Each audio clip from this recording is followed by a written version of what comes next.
Hola, ¿cómo estás? Que Dios te bendiga. Para mí siempre es un placer, un privilegio poder compartir a través de este medio la bendita, la gloriosa palabra del Señor. Hoy estaremos con un tema que estoy seguro va a bendecir tu vida. Vamos a tocar el tema heridas de guerra. Vamos a ver cómo el Señor es Jehová de los ejércitos y nos ha llamado a conquistar. Si tú estás atravesando algún momento difícil, si sientes que estás perdiendo la batalla, no sé, en la familia, en el hogar, en las finanzas, en tu área emocional, quiero decirte que este mensaje es para ti. Vamos a ver dos características que tenemos los guerreros, los hijos de Dios, y estoy convencido que tú eres uno de ellos. Así que no te pierdas de este mensaje.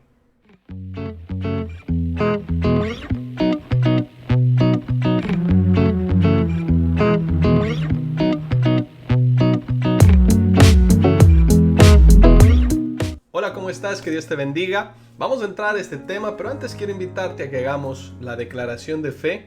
Como ya es costumbre, quiero invitarte que por favor, ahí en donde estás, puedas hacer esta declaración de fe, confiando y declarando de que el Señor es nuestro Señor y es el que ha traído este mensaje a tu vida. Así que al unísono, a la cuenta de 3 va a aparecer en tu pantalla: 1, 2 y 3. El Espíritu Santo obra en mi interior para que la palabra que voy a escuchar dé fruto en mi vida. Dile: la acepto y me dispongo a vivir por ella. Amén y amén. Amén. Hoy estaremos con un tema importantísimo, pero antes quiero aprovechar y saludar a todas las personas que se encuentran dentro de Colombia, los que están fuera. Reciban un abrazo fraterno. Quiero también bendecir a todos aquellos que siembran en este ministerio. Estamos llegando a muchas personas. La semilla que siembras también está siendo de bendición para muchos. Tenemos grandes testimonios y vamos a estarlos pasando durante la página, así que quiero invitarte a que por favor nos sigas en nuestras redes sociales, puedas acompañarnos en este trayecto de compartir la palabra del Señor. Todo lo hacemos con un solo objetivo y es nuestro crecimiento espiritual. Así que sin más preámbulos, quiero entrar en este tema titulado Heridas de Guerra. No te rindas. Quiero iniciar este mensaje compartiéndote la historia de un gran soldado. Quiero iniciar compartiéndote la historia de Audie Murphy, el soldado que nunca se rindió. Así se conoce en la medalla del honor que le dieron en Estados Unidos. Quiero ponértelo aquí en pantalla para que veas quién era Audie Murphy y para que puedas entender un poquito la importancia que tiene delante del Señor. Y quiero contarte la historia un poquito de este soldado que ahí, como lo ves, recibió la medalla de honor, y es fundamental esta historia para el mensaje que hoy vamos a tocar, para el mensaje que hoy vamos a tener.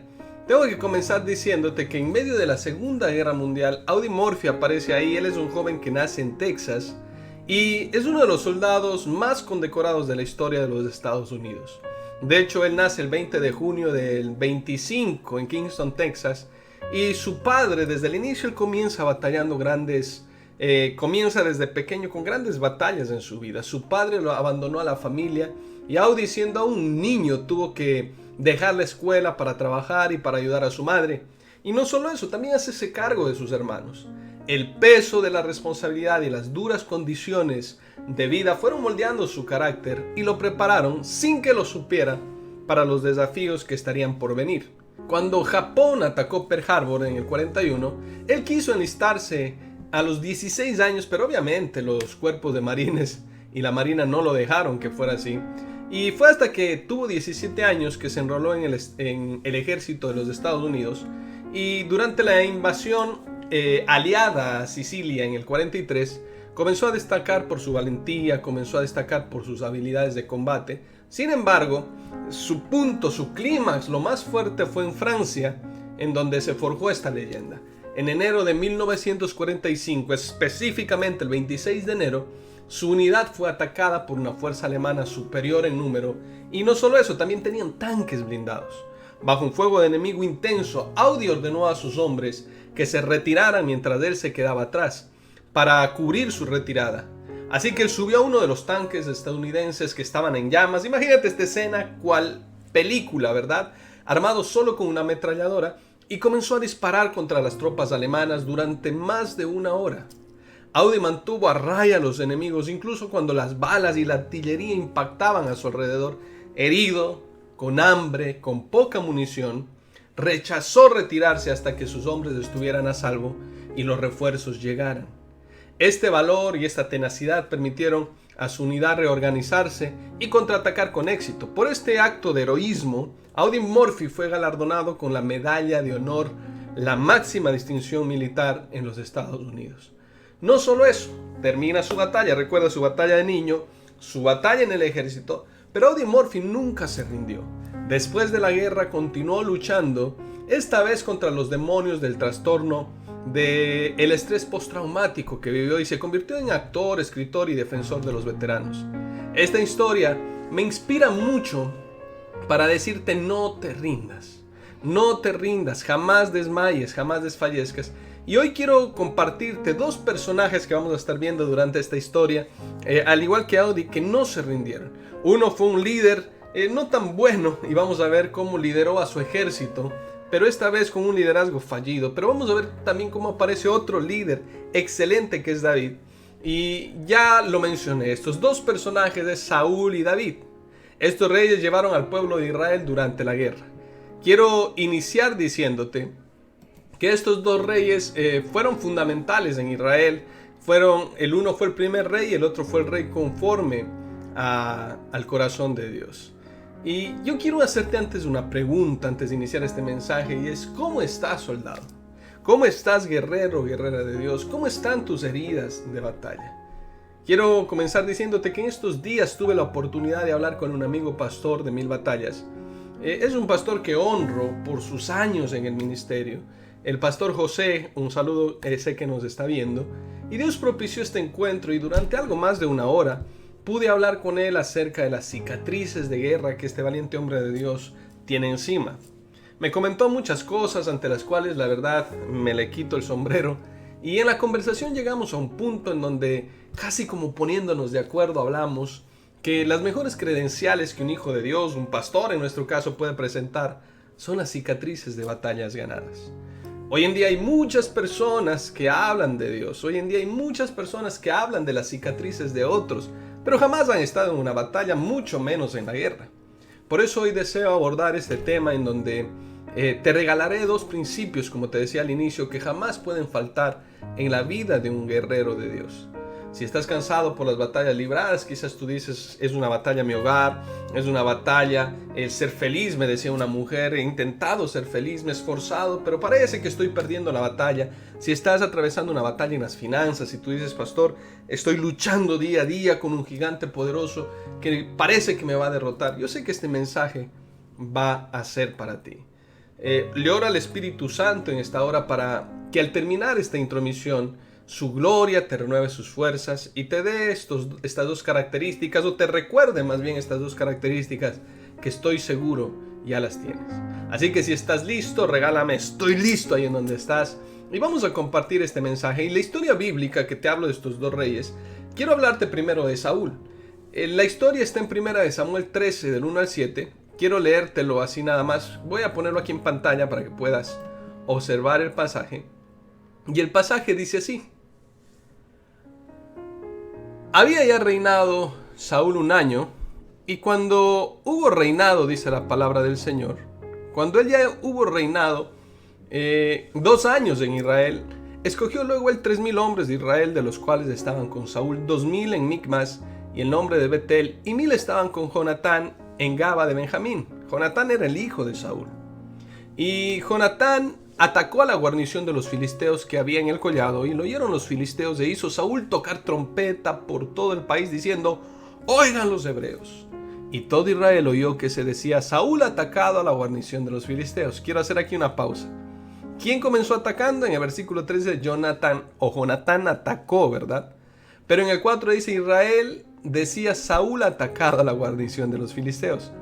También que Israel se había hecho abominable a los filisteos y se juntó en pos de Saúl en Gilgal. Versículos 5 y 7. Entonces los filisteos se juntaron para pelear contra Israel, 30,000 carros, 6,000 hombres de a caballo, y pueblo numeroso como la arena que está en la orilla del mar. Y subieron y acamparon en Migmas, al oriente de Bet-Aven. Cuando los hombres de Israel vieron que estaban en estrecho, porque el pueblo estaba en aprieto, se escondieron en cuevas y en fosos y en peñascos, en rocas y en cisternas. y algunos de los hebreos pasaron el Jordán a la tierra de Gad, de Galat, pero Saúl permanecía aún en Gilgal, y todo el pueblo iba tras él temblando. Mira lo que dice la palabra del Señor. Todo el pueblo iba tras Saúl, pero estaban temblando. Quiero contarte un poquito lo que está pasando en esta historia, ponerte en el contexto. Y es que Saúl y los filisteos, Israel estaba en constante guerra por su territorio, por todo lo que hacían. Pero es interesante ver que Jonatán, el hijo de Saúl, o Jonathan, como le mencionan muchos, se levanta a pelear contra los filisteos. Es decir, aunque Saúl tenía un llamado a ser rey, a llevar al pueblo a la guerra, él prefería estarse quieto. Hoy en día hay mucha gente que dice así: pastor, cuando yo comienzo a orar, cuando yo comienzo a meterme con Dios, cuando comienzo a interceder con Dios, se me levantan luchas, se me levantan dificultades. Pastor, cuando yo comienzo a orar, a querer avanzar en las finanzas, a sembrar, parece que se me cerraran puertas. Y yo quiero decirte, eso es porque estamos en una batalla. No solo eso es lo que está ocurriendo aquí, sino que Jonathan toma la posición que su padre no toma, el liderazgo que él debía tomar. Y no solo eso, sino Saúl se lleva el crédito por esto. Es más, a Saúl le gustaba alardear, ganarse el favor del pueblo, y por eso hace sonar una trompeta de batalla. No solo eso, sino que cuando se levanta el gigante, cuando vienen los filisteos, es decir, los torearon, como se menciona acá, y cuando salieron a la batalla, Israel se llenó de temor y se escondieron. Se escondieron y todos estuvieron metidos en cuevas, llenos de miedo, porque dice que el pueblo filisteo era muy numeroso. Pero si tú lees el capítulo 14, te lo dejo de tarea de Primera de Samuel, ves que Jonathan vuelve al campo de batalla. Es decir, Jonathan también huyó, pero él tuvo algo diferente a su padre, y es que él volvió a la guerra. Él volvió a la batalla y declara unas palabras hermosas en el versículo 14, versículo 6. Jonathan dice: Jehová por nosotros, pues no es difícil para Jehová salvar con muchos o con pocos. Quiero repetirte las palabras hermosas que Jonathan menciona en el capítulo 14, versículo 6 de esta historia. Dice: Jehová por nosotros, pues no es difícil para Dios salvar con muchos o salvar con pocos. Y el Señor termina dándole una gran victoria a Jonathan, pero casi le cuesta la vida. Ahora, seguramente tú dices: pero pastor, esto fue en el Antiguo Testamento, estas guerras las libraba Israel constantemente por su territorio. Y yo quiero decirte, no, la palabra de Dios dice que Dios no ha cambiado. Dios es el mismo ayer, hoy y siempre.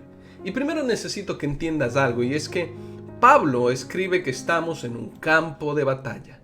Pablo escribe claramente que estamos en guerra. Pablo menciona en varias ocasiones que nosotros estamos atravesando una batalla en la parte espiritual.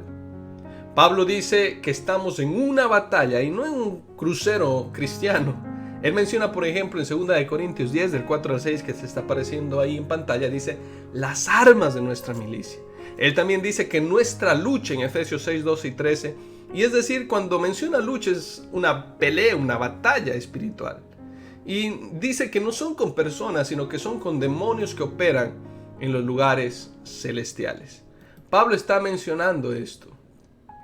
Pablo está mencionando todo esto que te estoy diciendo, que estamos en una guerra campal, no en un crucero cristiano. Y también la Biblia nos muestra que al Señor se presenta como Jehová de los ejércitos. El Señor Dios se presenta como Jehová de los ejércitos. Yo anoté aquí algo clave que quiero compartirte en esta hora y quiero que lo veas. Por ejemplo, en el hebreo, el nombre Jehová es Sebaot. Y es uno de los títulos más poderosos, es uno de los títulos más significativos, porque el nombre no solo revela que Dios es Dios de los ejércitos, sino está de manera implícita hablándonos de su carácter y de su poder.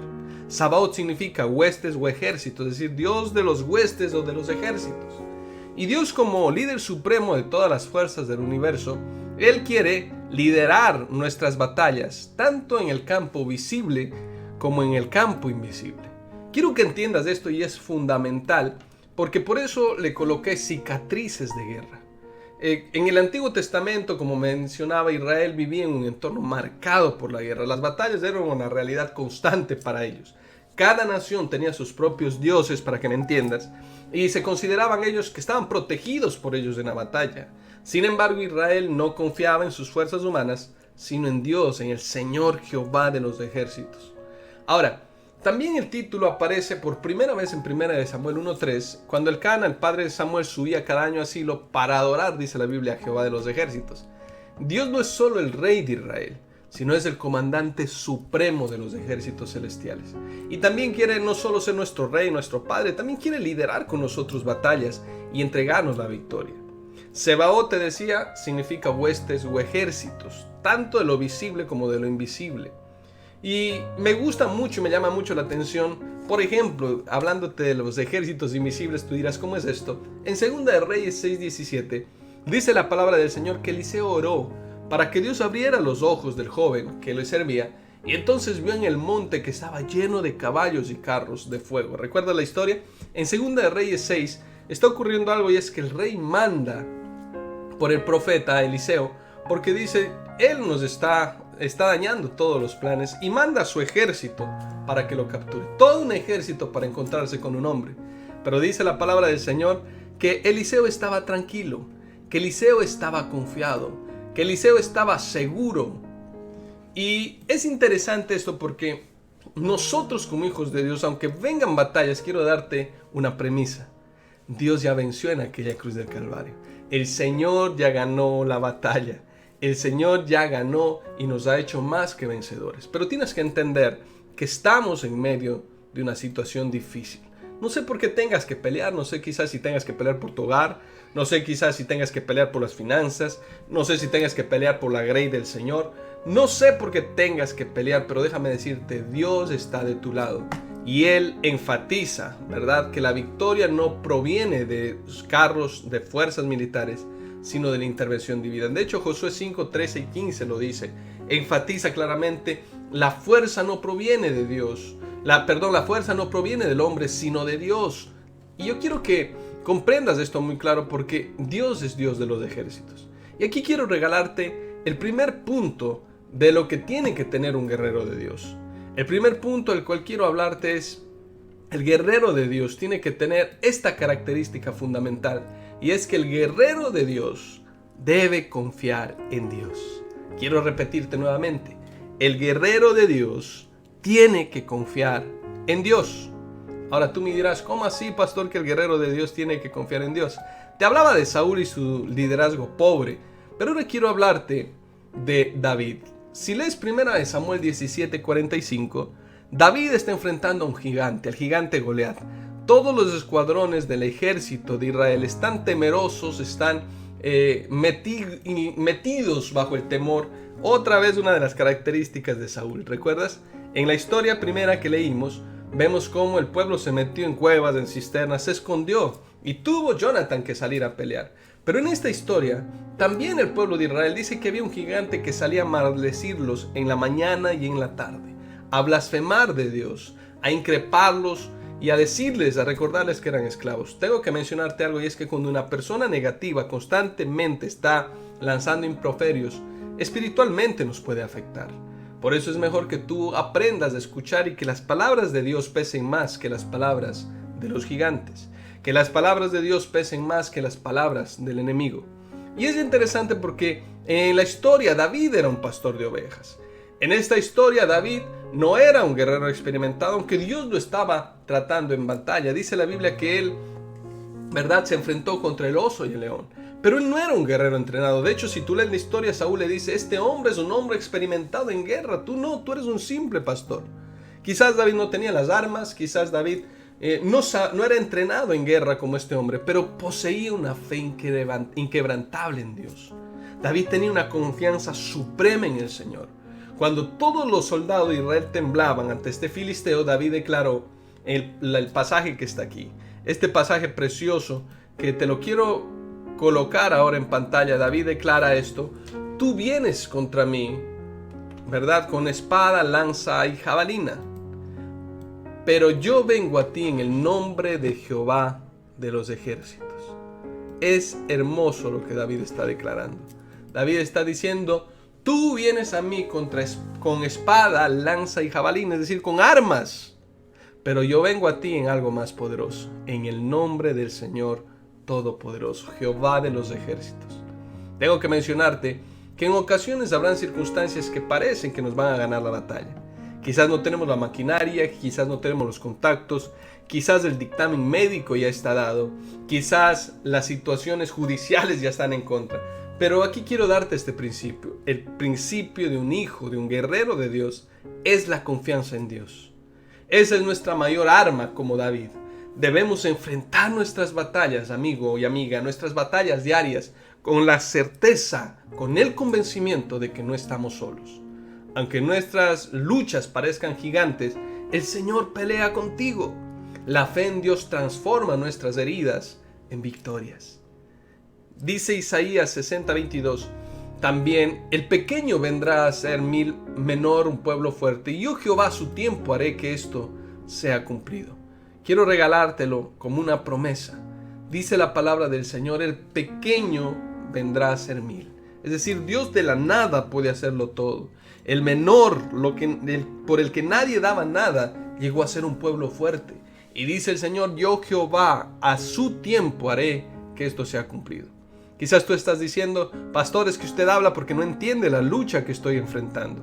Quizás usted no entiende el gigante con el cual me estoy enfrentando. Pero quiero decirte algo, y es, un hijo de Dios confía en el Señor. Un hijo de Dios cree en que lo que Dios ha dicho así lo va a cumplir. Tengo un ejemplo perfecto de cómo Dios lo hace. Lucas 1, versículo 34.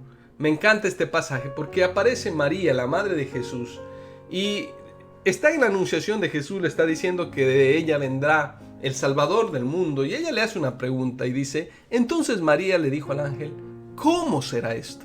Pues no conozco varón. Es lógica la pregunta, ¿no? Le está diciendo, bueno, ¿y cómo va a ocurrir este milagro si yo no conozco un varón? Y quiero decirte, a veces nos toca dejarle el cómo a Dios. Si tú me preguntas a mí, no sé cómo Dios sana a las personas de cáncer. No sé cómo Dios obra en enfermedades terminales. No sé cómo Dios se glorifica y hace milagros económicos. Si tú me preguntas a mí, no sé cómo, solo confío de que Él lo hará. Y hoy seguramente estás enfrentando gigantes en forma de preocupaciones financieras, en forma quizás de enfermedades, de relaciones rotas, de dudas internas, que seguramente te dejan cicatrices grandes en el alma. Quizás estás diciendo, es que el dolor es tan tremendo, pastor, pero más adelante, cuando cicatrice la herida, podrás presumir de tus heridas sanadas por el Señor. De cada herida va a representar una lucha, una herida de guerra en la cual podrás presumir delante de la gente y decir, mira esta herida de guerra, Dios me dio una victoria. David declaraba que en el nombre de Dios iba a tener la victoria, y quiero decirte, tú y yo también podemos hacerlo. Amigo y amiga, no permitas que el tamaño de tus problemas eclipse la grandeza de tu fe. Quiero repetírtelo nuevamente. No permitas que el tamaño de tus problemas eclipse la grandeza de tu fe. En estos días, una persona me escribió un testimonio tremendo. Vamos a pasar también otro testimonio de cómo Dios se está moviendo en sanidades. Dios sana a 2 personas de un cáncer terminal. Los médicos, los oncólogos, varios le habían dado un dictamen y le habían dicho que ya estaba hecho metástasis. Y a través de este medio, a través de esta oración, el Señor usó estos medios para glorificarse. Tú dirás, pastor, pero usted no fue a orar personalmente por ella. No sé cómo ocurrió el milagro. Lo que sé es que ella lo cuenta. No solo eso, tocaron un nervio, su pierna quedó mal. Y el Señor, Dios, se glorificó. Hoy en día está sana, los médicos decían que no iba a caminar bien y está caminando, está perfecta. Otro testimonio también en la ciudad de Bogotá, un saludo grande. Ellas saben de quién estoy hablando y ojalá puedan contar el testimonio. Dios sanó cruzando fronteras a una persona de un tumor y está totalmente sana para gloria del Señor. Quiero decirte, si tú me preguntas a mí, no sé cómo Dios lo hará. Solo hay que confiar en Él. Solo hay que creer que si estás escuchando este mensaje no es casualidad. Quizás tú digas, pastor, el gigante más grande que tengo soy yo. Quizás tú digas, el gigante más grande está en mí, en mi carácter. No sé cómo Dios va a transformar mi carácter. Y te quiero decir, yo tampoco lo sé. Solo sé y solo confío en que Dios lo hará. Solo sé que Dios se glorificará una vez más en tu vida. La confianza es fundamental para un guerrero de Dios. La segunda característica que quiero darte en esta hora es que un guerrero de Dios tiene coraje. Un guerrero de Dios sabe que no va a la batalla solo, sabe que va a pelear Dios con él. Entonces no teme y no hay temor. Entonces no hay lugar para las dudas ni para la incertidumbre. Amigo y amiga, si quizás estás batallando con dudas, quizás no estás pensando quién está contigo. Cierto día me contaron una historia de un hombre que tenía que cruzar un barrio muy peligroso y mientras se dirigía iba de la mano de su niña y su niña tomó la mano de su papá y lo miró a los ojos y caminó confiada. El padre, lleno de temor, atravesó ese barrio cual superhéroe y cuando pasó al otro lado dijo: tenía de la mano a mi hija, ella estaba confiada en que nada malo le iba a pasar. Y yo quiero decirte, cuando sientas desfallecer, cuando sientas que los negocios, las empresas, las circunstancias no van bien, el hogar no va bien, toma la mano de tu Padre. Confía en que Él está actuando. Y no solo eso, eso te llenará de coraje para enfrentar las batallas que se vienen. No es una opción rendirse, no es una opción tirar la toalla. Así que, guerrero de Dios, levántate en el nombre de Jesús. Toma tus armas y sal a la batalla, porque el largo camino te resta. Me encanta esta historia y el pasaje, porque si ves, David levantó unos valientes. La historia está en 2 Samuel 23, del 8 al 17. Estos valientes de David eran tremendos. Habían tres que resaltaban, pero había muchos más valientes de David. Te quiero contar que uno de ellos, Abisai, se lanzó un día y peleó en un foso con un león mientras nevaba. Para que te veas qué credenciales nada más tenían. Las credenciales. Y habían tres que destacaban sobre estos valientes, sobre estos hombres. A uno, en medio de una pelea, dice que literalmente se le pegó la espada a la mano de tanto pelear. Pero José, Basebet, Eleazar y Sama eran los tres valientes que estaban por encima de los demás. Estos tenían unas credenciales grandes de guerra y de batalla. Y uno de los actos más destacados está aquí en este pasaje que te estoy dando en 2 Samuel 23, del 8 al 17. Por tiempo no vamos a leerlo. Pero ellos se abrieron paso. David simplemente suspiró. David simplemente exhaló y dijo: quien me diera de beber del pozo de Belén. ¿Y sabes lo que hicieron estos hombres? Dice la palabra del Señor que atravesaron por en medio. Se abrieron paso al pozo de Belén en medio de los filisteos para traer un poco de agua para su rey. Yo quiero decirte, el coraje en medio de la adversidad es un testimonio de nuestra fidelidad. Quiero repetirlo nuevamente, el coraje en medio de la adversidad es un testimonio de nuestra fidelidad hacia Dios. Se necesita tener coraje para decirle no al pecado. Se necesita tener coraje para decirle no, amo a Dios y quiero serle fiel a mi esposa.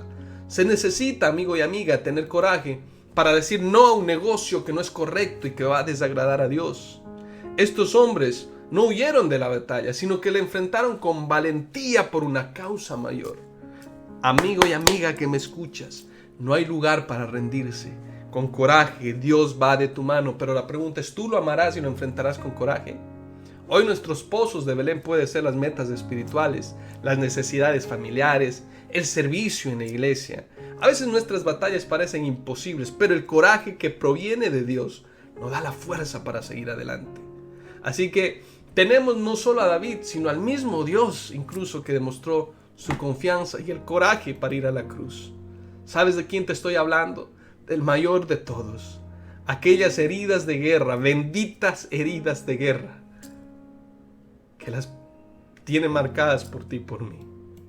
No escondas tus cicatrices, no escondas tus batallas de guerra. En Juan 20:20 dice la palabra del Señor que Él lleva las heridas en sus manos y en sus pies, en su costado, y se presenta delante de sus discípulos. Seguramente tú te preguntarás, pero ¿por qué? Si Él sanaba al ciego, daba vista al ciego, sanaba a los sordos, ¿verdad? Levantaba a los que estaban. ¿Por qué si es Dios mismo? Cuando fue transformado, ¿por qué no resucitó sin estas heridas? Amigo y amiga, la respuesta es simple. Las heridas de guerra de mi Señor están por ti y por mí y por los nuestros. ¿Sabes qué es hermoso de esto? Que Jesús retuvo las cicatrices de sus heridas por amor a nosotros para que creamos que Él es el Cristo resucitado. ¿Recuerdas a Tomás diciéndole: si tan solo metiere la mano en su costado, entonces creeré? amigo y amiga, no entiendo qué otra cosa tenga que hacer el Señor para que tú creas que Él está contigo. No entiendo qué otra cosa necesites que Dios haga. Nunca menosprecies el poder de tus cicatrices. Quizás hoy estás llorando, sufriendo por algo, por la despedida de un ser amado. Quizás hoy estás luchando por sacar adelante tu empresa. Quizás hoy estás luchando por un hogar. Pero quiero decirte, nunca menosprecies el poder de tus cicatrices. Ellas hablan más fuerte y cuentan historias que forman de una manera más poderosa que lo que nuestros labios pueden decir. Ellas simplemente dan la gloria a Dios. Pablo es otro ejemplo claro. Pablo en Gálatas 6:17 dice: de aquí en adelante nadie me cause molestias, porque yo llevo en mi cuerpo las marcas de Jesús. Yo quiero en esta hora que entiendas que las heridas que llevas, las heridas de batalla, son muestras de victorias ganadas. Pero también quiero que entiendas que hay alguien que tiene heridas eternas por amor a ti y a mí. Así que en esta hora quiero invitarte en una corta oración. No sé, soldado, soldada de Dios, con qué heridas estés. No sé con qué batallas estés librando, pero sí sé algo, que no estás solo. Confía en que Dios irá de tu mano. ¿Cómo lo hará? No lo sé, pero contarás el testimonio de las maravillas de Dios.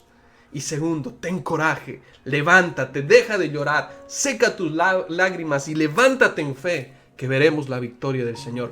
Ya lo hizo una vez en la cruz del Calvario, ya nos entregó la victoria una vez y lo hará de nuevo. Así que ahí en donde estás, soldado del Señor, cierra tus ojos, levántate de tu silla, de tu asiento, levanta tus manos y haz esta oración conmigo. Padre, en el nombre de Jesús, te damos gracias, Señor. Benditas heridas, benditas cicatrices las que llevas en tus manos y en tus pies, Señor. En tu costado, que me muestra el amor infinito que tienes por mí. Hoy, Señor, las heridas que tengo quizás no son nada, pero tú aún así, Señor, como un buen pastor, las secas y las vendas, las sanas y las vendas, Señor, con vino y aceite. Señor, yo hoy delante de ti rindo mi corazón. Hoy delante de ti te entrego todo lo que soy, Señor, y entiendo que tú eres mi Dios y mi Señor. Delante de tu altar declaro que no me rendiré, Señor, porque hay muchas batallas que tenemos que conquistar y muchas heridas que tienen que cicatrizar para que cuenten la bendita, la gloriosa victoria que me diste en aquella cruz del Calvario. Hoy delante de ti te entrego mi ser y te bendigo, Señor. En Cristo Jesús. Amén y amén. Amén. Para mí siempre es grato poder compartir estos mensajes a través de este medio. Recibe un abrazo gigante, un abrazo enorme. Que Dios guarde tu familia durante esta semana, que haga prosperar la semilla para que puedas sembrar en su reino. Recibe un abrazo gigante en el nombre de Jesús. Un saludo grande de parte de mi esposa Luisa Fernanda, de Dulce María, mi niña, y de David Adrián. Ese guerrero tiene una herida de batalla, ya desde pequeño, pero que cuenta la gloria de Dios. Un abrazo grande, que Dios te bendiga, que Dios te guarde. Hasta una próxima oportunidad.